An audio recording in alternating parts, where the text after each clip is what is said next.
क्या दोस्तों आपको पता है हाल ही में फ्रेंच ओपन महिला सिंगल्स का फाइनल मुकाबला किसने जीता है? दुनिया का दूसरे नंबर का सबसे बड़ा स्मोक टावर कहां निर्मित होगा? एंग्री यंग मैन के नाम से किसे जाना जाता है? भारतीय विदेश सेवा दिवस कब मनाया गया?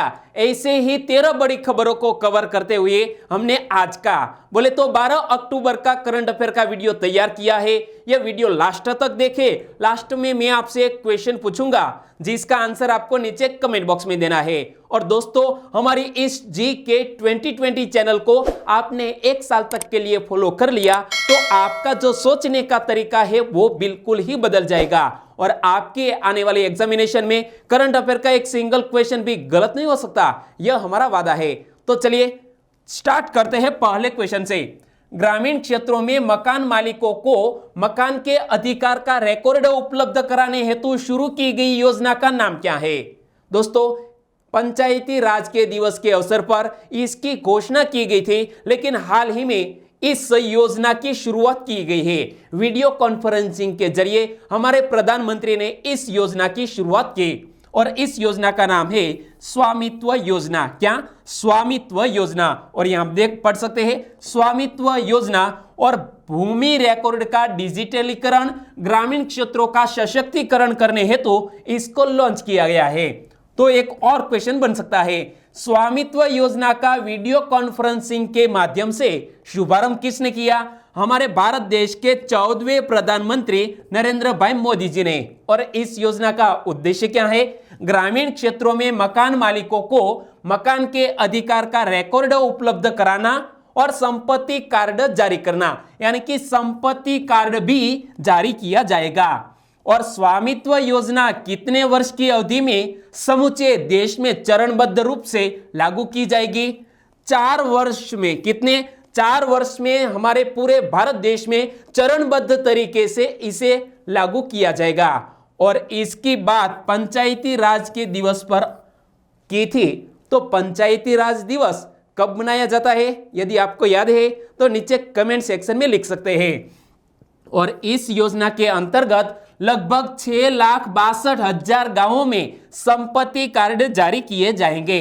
तो दोस्तों इसी तरह हर क्वेश्चन से जुड़े इंपॉर्टेंट फैक्ट मैं आपके सामने रखता हूं। हमारा यह तरीका आपको अच्छा लगता है लाइक करना मत भूलिएगा। दूसरा क्वेश्चन है स्क्रीन पर, निम्न में से कहां बांस क्षेत्र विकसित किया जाएगा?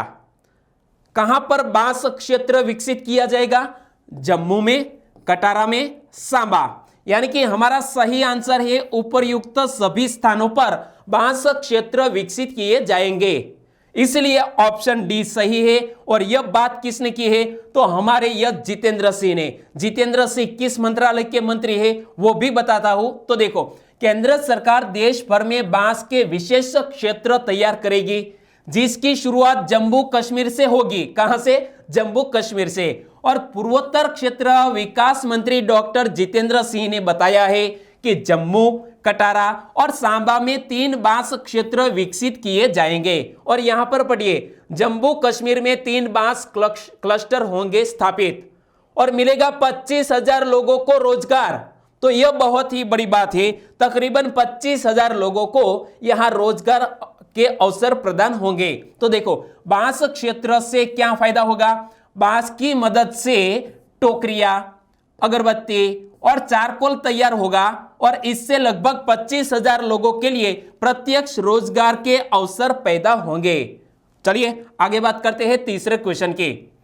फ्रेंच ओपन का महिला सिंगल्स फाइनल का खिताब किसने जीता है? फ्रेंच ओपन हाल ही में संपन्न हो गई है और फ्रेंच ओपन महिला सिंगल्स का खिताब जीतने वाली एक सिर्फ 19 साल की महिला जिसका नाम है इगा स्वितेक। इगा स्वितेक ने जीत लिया है फ्रेंच ओपन, लेकिन किसको हराकर? सोफिया केनिन को।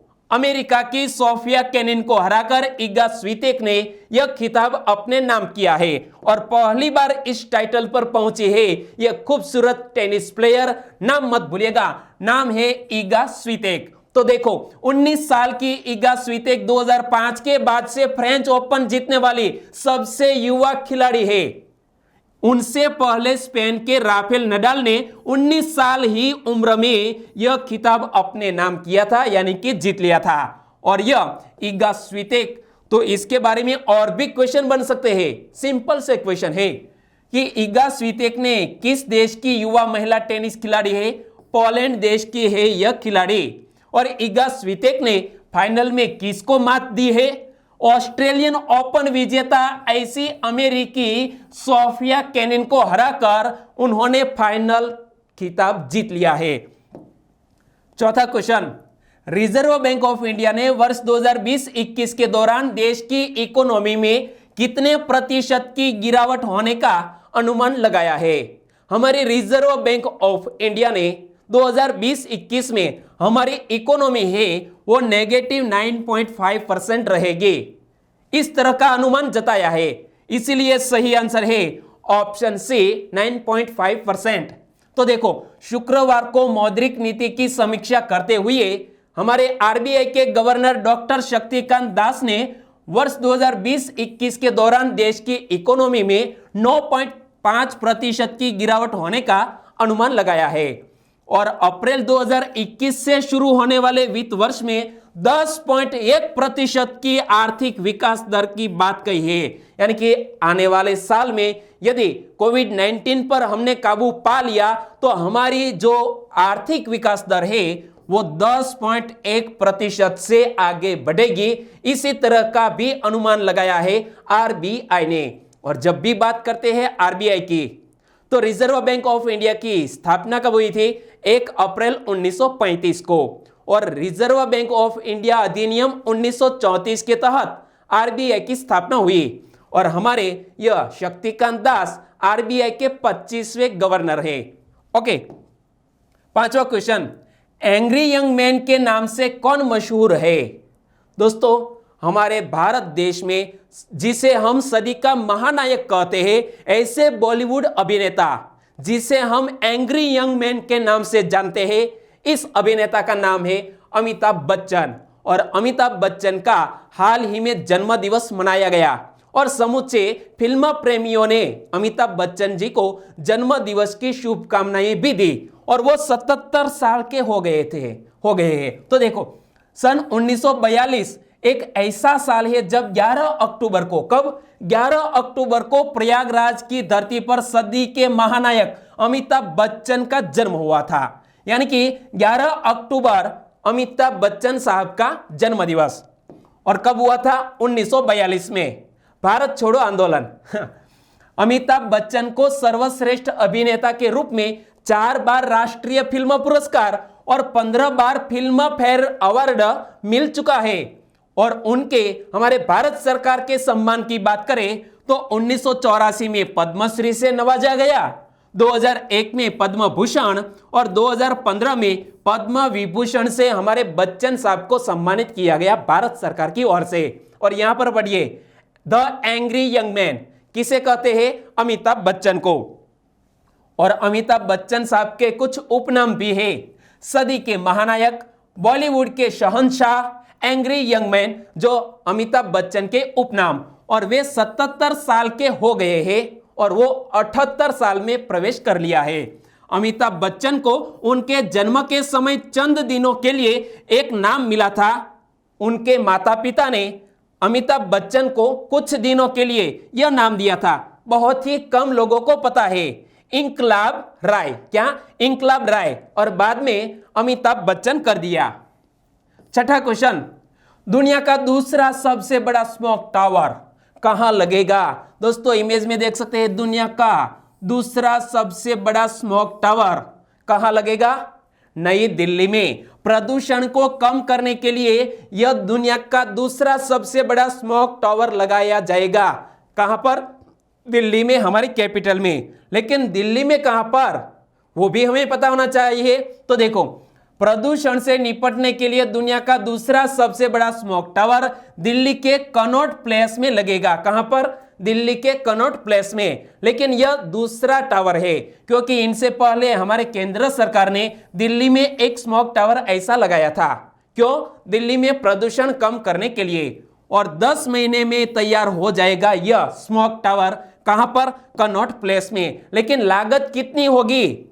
दिल्ली सरकार के द्वारा इसका खर्च वहन किया जा रहा है। तो दिल्ली सरकार 20 करोड़ की लागत से कनॉट प्लेस में स्मॉग टावर लगाएगी और यह टावर ऊपर से प्रदूषित हवा लेगा और साफ हवा नीचे फेंक देगा ताकि लोगों को स्वच्छ हवा मिल सके। आने वाले 10 महीने के अंदर यह बनकर तैयार हो जाएगा। यहां पर देख सकते हैं, वो प्रदूषित हवा है वो ऊपर से लेगा और साफ हवा नीचे से फेंक देगा और वो स्वच्छ हवा हम ले सकेंगे। और इसी तरह का स्मॉग टावर लगेगा कनॉट प्लेस में। लेकिन दुनिया का पहला स्मॉग टावर कहां लगा था? चीन देश में। देखो, पहला स्मॉग टावर चीन में लगा था। इमेज में देख सकते हैं चीन का स्मॉग टावर। और चीन वाले तकनीक के अंदर स्मॉग टावर नीचे से हवा खींचता था और हवा को साफ करके ऊपर फेंकता है, यानी कि नीचे से प्रदूषित हवा खींचता है और साफ हवा ऊपर फेंकता है। यह चीन का स्मॉग टावर। लेकिन दिल्ली में जो लगेगा वो कुछ इस तरह है, ऊपर से प्रदूषित हवा खींचेगा और साफ हवा नीचे छोड़ेगा। और दिल्ली में 2 स्मॉग टावर लग रहे हैं, एक केंद्र सरकार लगा रही है और एक दिल्ली सरकार लगाने जा रही है। केंद्र सरकार स्मॉग टावर आनंद विहार में लगा रही है। यह है आनंद विहार का स्मॉग टावर। आगे बात करते हैं 7वें क्वेश्चन की। हाल ही में भारतीय विदेश सेवा दिवस कब मनाया गया?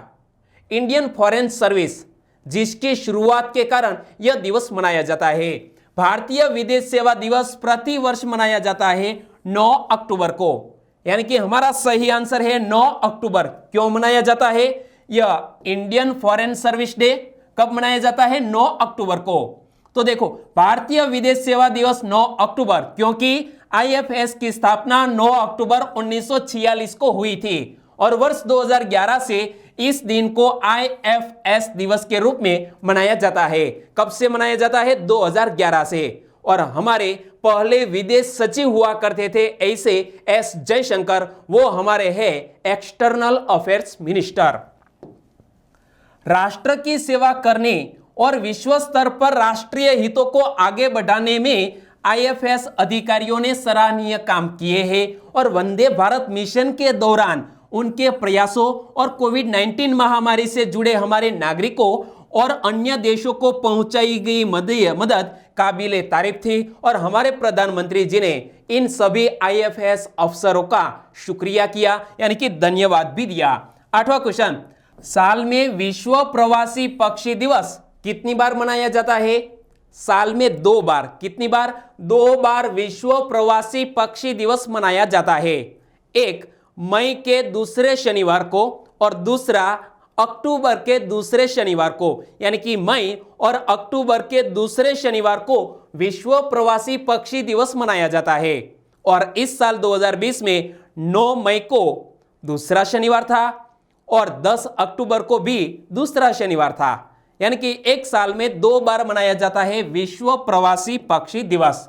तो याद रखो, विश्व प्रवासी पक्षी दिवस, यह दिवस वर्ष में 2 बार मई एवं अक्टूबर महीने के दूसरे शनिवार को मनाया जाता है। लेकिन इस साल के यह महत्वपूर्ण दिवस की थीम क्या रखी गई है? तो याद रखो, वर्ल्ड माइग्रेटरी बर्ड डे 2020 की थीम बर्ड्स कनेक्ट अवर वर्ल्ड रखी गई है। क्या?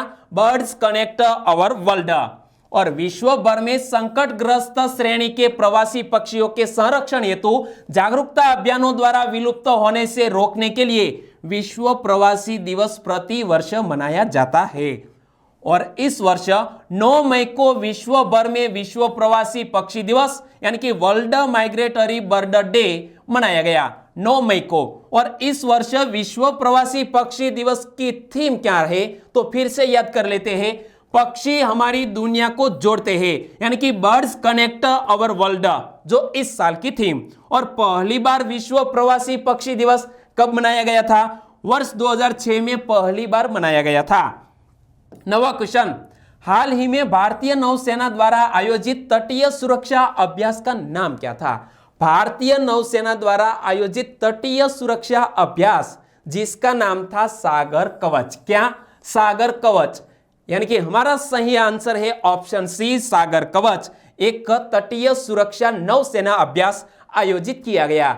लेकिन कहां पर? तो देखो, तटीय सुरक्षा अभ्यास जिसका नाम है सागर कवच, भारतीय नौसेना द्वारा इंडियन कोस्ट गार्ड और केरल के तटीय सुरक्षा में लगे सभी हितधारकों के साथ सागर कवच नामक 2 दिवसीय तटीय सुरक्षा अभ्यास का आयोजन किया गया। और यह संयुक्त अभ्यास कोचीन केंद्र की निगरानी में किया गया। किसकी? कोचीन केंद्र की निगरानी में यह नौसेना अभ्यास किया गया। और भारतीय नौसेना और तटरक्षक के 20 जहाजों के साथ साथ विभिन्न सुरक्षा एजेंसियों द्वारा संचालित 50 गश्ती जहाजों ने अभ्यास में हिस्सा लिया। और जब हम बात करते हैं भारतीय नौसेना की, तो हमारे वर्तमान नौसेना प्रमुख कौन है? एडमिरल करमबीर सिंह, जो इमेज में देख सकते हैं। 10वां क्वेश्चन, मुख्यमंत्री सौर स्वरोजगार योजना की शुरुआत किसने की है? मुख्यमंत्री सौर स्वरोजगार योजना की शुरुआत हाल ही में त्रिवेंद्र सिंह रावत ने की है। यानी कि इसका सही आंसर है त्रिवेंद्र सिंह रावत। और त्रिवेंद्र सिंह रावत किस राज्य के मुख्यमंत्री है? तो याद रखो, उत्तराखंड। उत्तराखंड के मुख्यमंत्री त्रिवेंद्र सिंह रावत ने देहरादून में मुख्यमंत्री सौर स्वरोजगार योजना की शुरुआत की। कहां से शुरुआत की है? देहरादून में।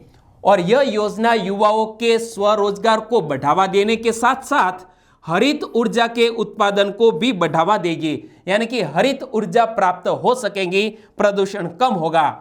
और योजना के प्रत्येक लाभार्थी को 25 किलोवाट के सौर ऊर्जा संयंत्र भी आवंटित किया जाना इस योजना का एक लक्ष्य है। और अनुमान है कि ये सौर ऊर्जा संयंत्र प्रति वर्ष 38,000 यूनिट विद्युत उत्पन्न करेंगे। कितनी? 38,000 यूनिट विद्युत उत्पन्न करेंगे। तो उत्तराखंड की सरकार ने जो कदम उठाया है वो बहुत ही अच्छा कदम है। और बात करते हैं उत्तराखंड की, तो उत्तराखंड के मुख्यमंत्री के बारे में तो मैंने आपको बताया, लेकिन उत्तराखंड की राज्यपाल कौन है? उत्तराखंड का मुख्यालय यानी कि राजधानी कौन सी है? यह आपको यदि पता है तो नीचे कमेंट सेक्शन में लिख सकते हैं। 11वां क्वेश्चन, केंद्रीय उपभोक्ता मामलों के मंत्रालय का अतिरिक्त प्रभार किसको सौंपा गया? हमारे रामविलास पासवान का हाल ही में देहांत हो गया है। वो हमारे केंद्रीय उपभोक्ता मामलों के मंत्रालय के मंत्री थे, लेकिन इसका अतिरिक्त प्रभार सौंपा गया है पीयूष गोयल को। किसको? पीयूष गोयल को। यानी कि सही ऑप्शन है ऑप्शन सी, पीयूष गोयल। तो देखो, केंद्रीय मंत्री पीयूष गोयल को हाल ही में हुए केंद्रीय मंत्री रामविलास पासवान के निधन के बाद उनके मौजूदा मंत्रालय के अलावा उपभोक्ता मामलों, खाद्य और सार्वजनिक वितरण मंत्रालय का अतिरिक्त प्रभार सौंपा गया। तो हमारे पीयूष गोयल और किस किस मंत्रालय के मंत्री है? तो याद रखो, पीयूष गोयल वर्तमान में केंद्रीय रेल मंत्री भी है और वाणिज्य और उद्योग मंत्री के रूप में भी सेवारत है पीयूष गोयल। तो यह हमें याद रखने हैं। हमारे भारतीय कैबिनेट मंत्री के रूप में दोस्तों कौन कौन है? तो इसका एक यूनिक वीडियो हमारी चैनल पर अवेलेबल है, आपकी जरूरत के लिहाज से आप देख सकते हैं। 12वां क्वेश्चन, मेघालय सरकार ने राज्य में सेंटर ऑफ एक्सीलेंस की स्थापना के लिए किसके साथ साझेदारी की? मेघालय सरकार ने राज्य में सेंटर ऑफ एक्सीलेंस की स्थापना के लिए इजराइल देश के साथ साझेदारी की है।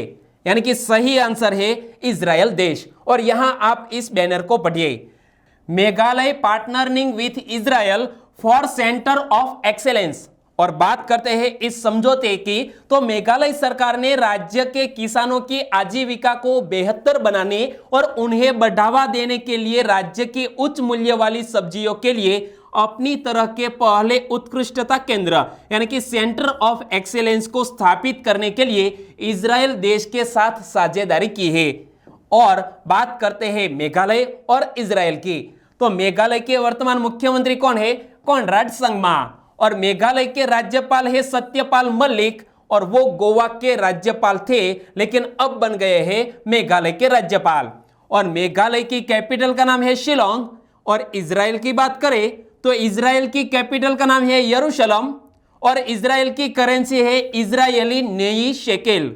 और इजराइल के प्रधानमंत्री कौन है? बेंजामिन नेतन्याहू, जो इमेज में देख सकते हैं। 13वां क्वेश्चन, निम्न में से किस अभियान का उद्देश्य वर्षा जल की प्रत्येक बूंद का संरक्षण करना है? वर्षा जल की प्रत्येक बूंद का संरक्षण करना। और इस अभियान का नाम है कैच द रेन, यानी कि सही ऑप्शन है option C catch the rain. तो देखो, राष्ट्रीय जल मिशन यानी कि नेशनल वाटर मिशन के तहत शुरू किया गया कैच द रेन अभियान का मुख्य उद्देश्य क्या है? मानसून से पहले जलवायु परिस्थितियों और उप मृदा स्तर के लिए उपयुक्त वर्षा जल संरक्षण ढांचा तैयार करने के लिए राज्यों एवं विभिन्न हितधारकों को आकर्षित करना इस अभियान का उद्देश्य है। और इस अभियान के तहत वर्षा जल की प्रत्येक बूंद का संरक्षण करना है। तो आपको इस अभियान का नाम याद रखना है, कैच द रेन। और किसके तहत इसका अभियान शुरू हुआ है? नेशनल वाटर मिशन के तहत यह कैच द रेन अभियान शुरू किया गया है। और अब बात करते हैं लास्ट वीडियो के क्वेश्चन की। लास्ट वीडियो में मैंने आपसे क्वेश्चन पूछा था, पगड़ी संभाल जट्टा आंदोलन के प्रमुख कौन थे? पगड़ी संभाल जट्टा आंदोलन के प्रमुख सरदार अजीत सिंह संधू थे, जो यहां आप इमेज में देख सकते हैं। यानी कि इस क्वेश्चन का सही आंसर था ऑप्शन बी। और लगभग सभी दोस्तों ने इस क्वेश्चन का सही आंसर दिया, लेकिन बहुत से सब्सक्राइबर फ्रेंड ने इसके बारे में डिटेल में बताया है। उनके कुछ नाम लेना चाहूंगा। वो है रेखा नीनामा, उन्होंने यह भी लिखा कि सरदार भगत सिंह के चाचा सरदार अजीत सिंह संधू थे। और अशोक कोपनिया, उन्होंने भी इस क्वेश्चन के बारे में डिटेल में बताया। शिवानी रानी कश्यप फ्रॉम नई दिल्ली से, उन्होंने भी इस क्वेश्चन का सही आंसर दिया और डिटेल में बताया है। प्रतीक परमार, उन्होंने भी सरदार अजीत सिंह जो शहीद वीर भगत सिंह के चाचा थे, इस तरह का उन्होंने ब्लड रिलेशन का भी जिक्र किया। मकवाना प्रेम जी, एस.एम. राठौड़ भावना फ्रॉम गुजरात साबरकांठा से, अरबाज खान फ्रॉम गुजरात अमरेली से, प्रवीण कुमार फ्रॉम बिहार से और विकास कुमार जल गोविंद चाक, इन सभी दोस्तों ने इस क्वेश्चन का सही आंसर दिया है। सभी दोस्तों को सही आंसर देने के लिए बहुत बहुत धन्यवाद। लेकिन आज के वीडियो का क्वेश्चन ए रहा स्क्रीन पर। वर्ष 2020 का शांति नोबेल पुरस्कार किसको देने की घोषणा की गई? यहां 4 ऑप्शन आपकी स्क्रीन पर है, आपको बताना है वर्ष 2020 का शांति का नोबेल पुरस्कार किसको प्रदान करने की घोषणा की गई है। सही आंसर देना है नीचे कमेंट बॉक्स में।